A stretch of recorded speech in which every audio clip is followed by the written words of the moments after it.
வணக்கம் மக்களே, நான் சத்யவர்ஷா. இந்திய அரசியல் அமைப்பு ஆலோசகராக பணியாற்றி வருகின்றேன். நுட்ப ஆலைகள் இன்றைக்கு முழுமையாக நலிவுற்று அவர்களுடைய கடன் சுமை என்பது அனைத்து வகையான சொத்துக்களை இழந்து கொண்டிருக்கின்றார்கள்.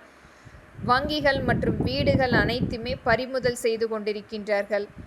ஒரு இயந்திரம் 40 லட்சத்துக்கு வாங்கிய இயந்திரம் 2 லட்சத்துக்கு விலை போய் கொண்டிருக்கின்றது. வாழ்வாதாரத்தை முழுமையாக இழந்து கொண்டிருக்கும் மக்களுக்காக அனைத்து இந்திய அண்ணா திராவிட முன்னேற்ற கழகம் ஆட்சி அமைக்கும் போது நுட்ப ஆலைகளுக்குரிய பங்களிப்பு முழுமையாக கொண்டு வந்து சட்டமன்றத்தில் பேசுவதற்குரிய மறுபரிசீலனை, கடன்களை திருப்பி அடைப்பதற்குரிய மறுபரிசீலனை செய்ய வேண்டும்.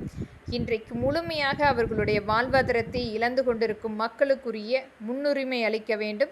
விவசாய மக்களிடத்தில் ஒவ்வொரு மாவட்ட ரீதியாக பருத்தி உற்பத்திக்குரிய இலக்குகள் கண்டிப்பாக எட்டப்பட வேண்டும். ஒரு கூட்டமைப்பு முயற்சியாக கொண்டு வரும் பொழுது விவசாய மக்களுடைய மேம்பாடு மற்றும் நுட்ப ஆலைகளுக்குரிய மேம்பாடு மேலோங்கும்.